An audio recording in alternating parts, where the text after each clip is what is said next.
केला बेचने वाली चुड़ैल। एक बार की बात है, जादूपुर नाम के गांव में करतब दिखाती एक औरत एक रेड्डी के लिए गांव में आती है। आइए आइए मेहरबान कदरदान, खाइए रोहड़ा के ताजे ताजे केले। कभी खाए नहीं होंगे ऐसे केले, पीले पीले केले खाइए।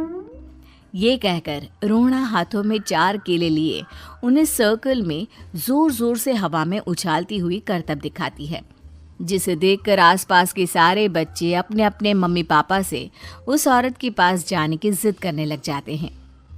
पापा, ऐसा तो सर्कस में बॉल से होता है ना, ये आंटी तो केले से कर रही है। चलिए ना पापा, देखते हैं। रोहड़ा एक पतली सी तार पर चलती हुई केलों से करतब दिखाती है। आते जाते सभी लोग बाहर रुककर उसके करतब देखते हैं और वाह वाही करते नहीं थकते। जैसे ही एक आदमी पास आकर उसे पैसे देने लग जाता है, तब वो कहती है, अरे नहीं नहीं साहब, मैं करतब तो बच्चों के मन को बहलाने के लिए करती हूँ। धंधा तो मेरा केले का है। पीछे देखो मेरी रिड्डी, जो भी मेरे केले खाएगा मेरी तरह चुस्त दुरुस्त और तंदुरुस्त हो जाएगा। पता चलता है क्या कि मेरी उम्र 55 की है। अरे पर ऐसे ठंड के मौसम में कोई केला क्यों खाएगा? ये ऐसे वैसे केले नहीं है साहब, ये शरीर में गर्मी देते हैं, ठंड को दूर भगाए। जो भी रोहिणा के केले खाए। पापा, अगर मुझे केले नहीं मिले तो मैं घर नहीं जाऊंगी। तभी उसके पापा कहते हैं कि बेटा, केले ठंड में कभी गर्मी नहीं देते। ये सब कहने की बातें हैं, सामान बेचने का तरीका है इनका। पर पिंकी नहीं मानती। मैं केले खाऊंगी। पिंकी की जिद के आगे नत्थू हार जाता है और उसे केले खरीद कर दे देता है। पिंकी खुश होकर केले घर ले आकर खाती है। अब मैं भी करतब करूंगी, कितना मजा आएगा। जादुई केले। पिंकी पहला केला खत्म भी नहीं करती कि वो बेहोश हो जाती है। दूसरे केले से एक काला धुआं आता है और रोहड़ा चुड़ैल बनकर बाहर निकल आती है। मेरे भूतिया केले बच्चे न खाए, ऐसा हो ही नहीं सकता। जादूपुर वालों, कब तक बचोगे? आ गई हूं मैं रोहड़ा, जिसका कोई नहीं कर सकता सामना। रोहड़ा पिंकी को गोद में उठाकर काले धुएं में कहीं गायब हो जाती है। शाम के वक्त नत्थू घर लौटता है और पिंकी को घर में ना पाकर उसकी माँ से कहता है, माँ पिंकी कहाँ है? अरे बेटा, उसे तो तू सुबह करतब दिखाने ले गया था ना, फिर कहाँ वापस आए तुम दोनों? मुझे लगा तू उसे अपने साथ मंडी ले गया होगा। हे भगवान, मेरी बच्ची कहाँ गई? मैं उसे घर ही तो छोड़कर गया था माँ। नत्थू गांव के घर कोने में अपनी बेटी को ढूंढता है, पर उसे वो कहीं नहीं मिलती। परेशान होकर आखिर रो रो कर नत्थू हिम्मत हार कर घर लौट आता है। अगली सुबह रोहड़ा फिर से करतब दिखाने आती है और इस बार पिंकी की तरह रोनी केले खरीद लेता है।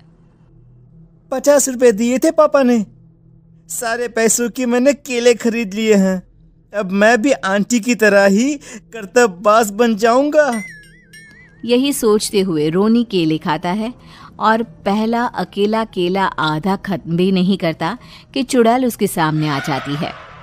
मेरे साथ चलने का समय आ गया है रोनी।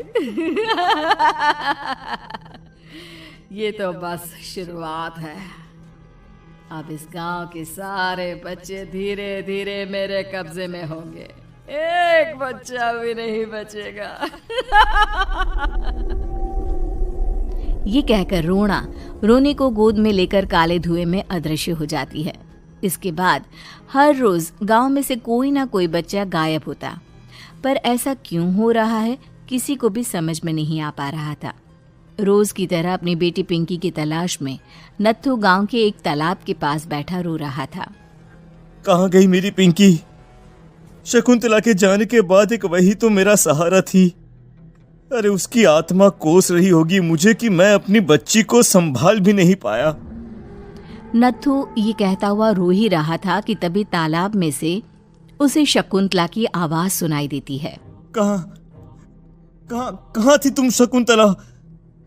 हमारी बच्ची और सारे गायब हुए बच्चे रोहड़ा के कब्जे में हैं।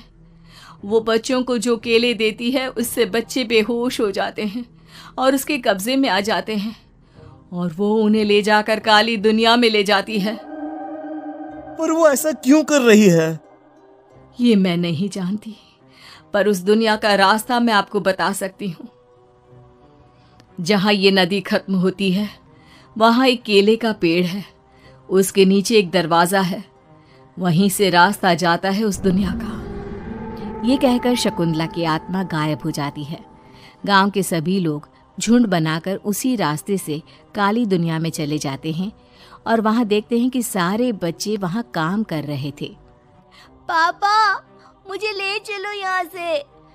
पापा पापा। सभी बच्चे अपने मम्मी पापा से लिपट जाते हैं। तो तुम लोग यहाँ तक आ गए? क्यों हमारे बच्चों को पकड़ लिया तूने? तुझे शिकार ही बनाना है तो ले, हम सब आ गए हैं, हमें खा ले। नहीं, मुझे बच्चे चाहिए। मेरे बच्चे के बदले तुम लोगों के बच्चे। क्या मतलब? मैं इसी गांव में रहने वाली एक औरत थी। केले की चोरी के इल्जाम में मेरे बेटे को गांव वालों ने इतना मारा कि वो मर गया। उसी दिन मैंने ठान लिया कि गांव वालों का भी वही हाल करूंगी। कुछ दिन बाद बेटे के चले जाने के दुख में मैं भी मर गई और मेरी भटकती आत्मा एक चुड़ैल बन गई। और फिर मैंने बदला लिया तुम सबके बच्चे छीनकर। बर्दाश्त नहीं कर पाए ना? सोचो मुझ पर क्या बीती होगी। हमें माफ कर दो रोना। पता नहीं ये किसकी गलती थी, पर हम सभी माफी मांगते हैं।